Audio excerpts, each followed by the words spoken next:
If the freedom of speech is taken away, then dumb and silent we may be led, like sheep to the slaughter.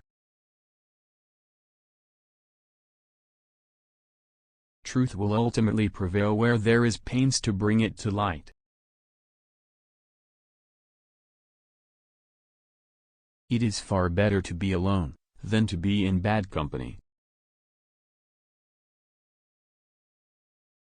Liberty, when it begins to take root, is a plant of rapid growth.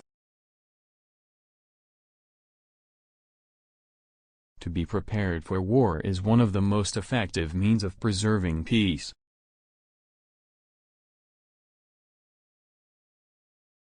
It is better to be alone than in bad company. Guard against the impostures of pretended patriotism. Worry is the interest paid by those who borrow trouble. Discipline is the soul of an army. It makes small numbers formidable, procures success to the weak, and esteem to all. Associate with men of good quality if you esteem your own reputation, for it is better to be alone than in bad company. Be courteous to all, but intimate with few, and let those few be well tried before you give them your confidence. Let us raise a standard to which the wise and honest can repair, the rest is in the hands of God.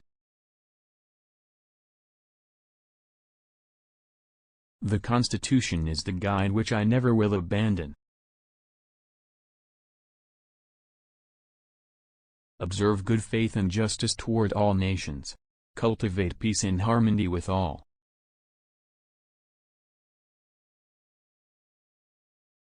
Few men have virtue to withstand the highest bidder. The foolish and wicked practice of profane cursing and swearing is a vice so mean and low that every person of sense and character detests and despises it. Laws made by common consent must not be trampled on by individuals. We should not look back unless it is to derive useful lessons from past errors, and for the purpose of profiting by dearly bought experience.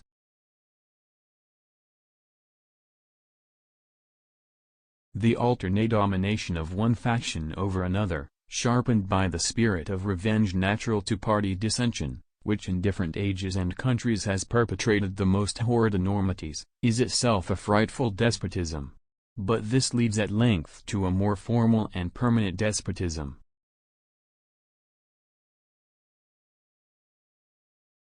It is better to offer no excuse than a bad one.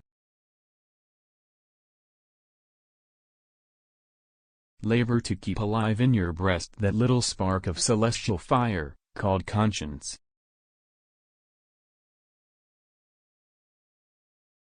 True friendship is a plant of slow growth, and must undergo and withstand the shocks of adversity, before it is entitled to the appellation.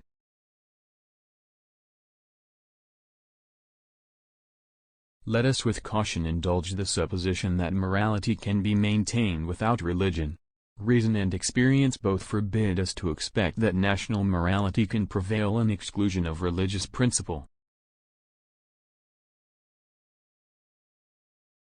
It is impossible to reason without arriving at a supreme being.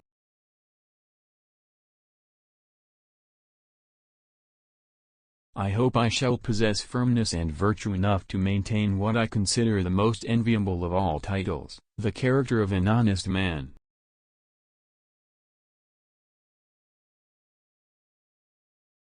When we assumed the soldier, we did not lay aside the citizen.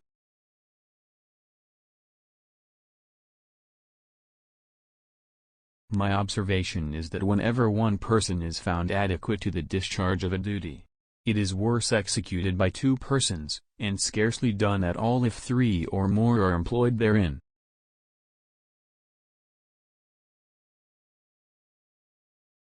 Happiness and moral duty are inseparably connected.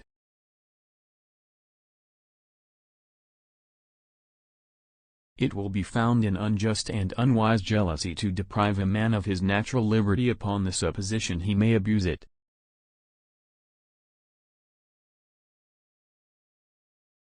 The time is near at hand which must determine whether Americans are to be free men or slaves.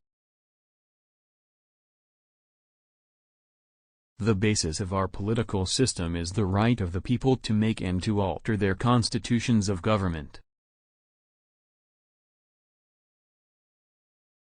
Arbitrary power is most easily established on the ruins of liberty abused to licentiousness.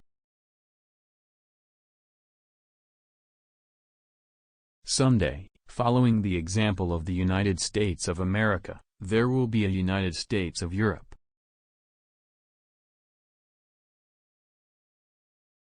Let your heart feel for the afflictions and distress of everyone, and let your hand give in proportion to your purse.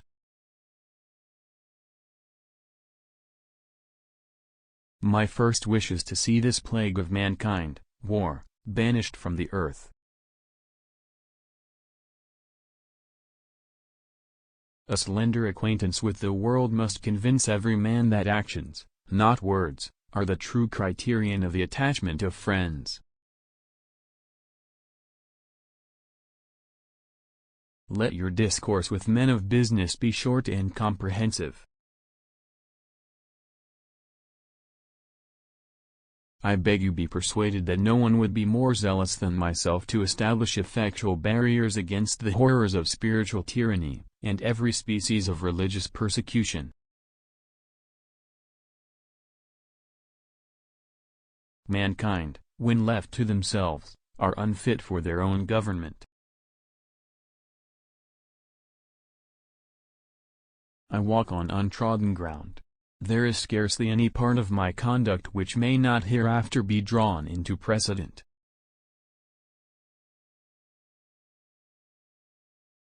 I have no other view than to promote the public good, and am unambitious of honors not founded in the approbation of my country.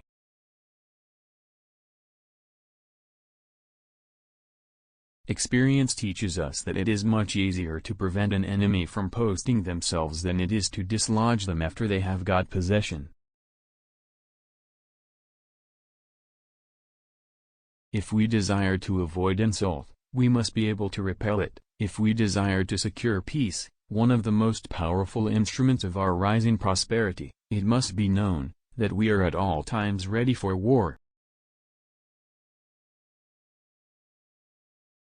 There is nothing which can better deserve your patronage than the promotion of science and literature.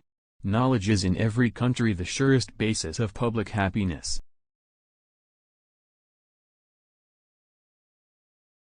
War, an act of violence whose object is to constrain the enemy, to accomplish our will. Friendship is a plant of slow growth and must undergo and withstand the shocks of adversity before it is entitled to the appellation.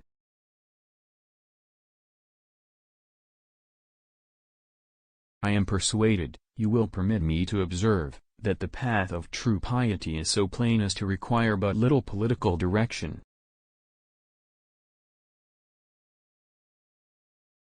I can only say that there is not a man living who wishes more sincerely than I do, to see a plan adopted for the abolition of it, but there is only one proper and effectual mode by which it can be accomplished, and that is by legislative authority, and this, as far as my suffrage will go, shall never be wanting.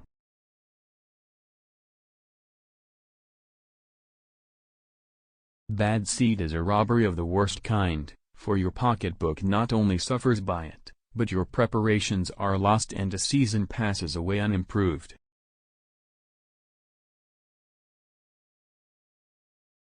Nothing can be more hurtful to the service than the neglect of discipline, for that discipline, more than numbers, gives one army the superiority over another.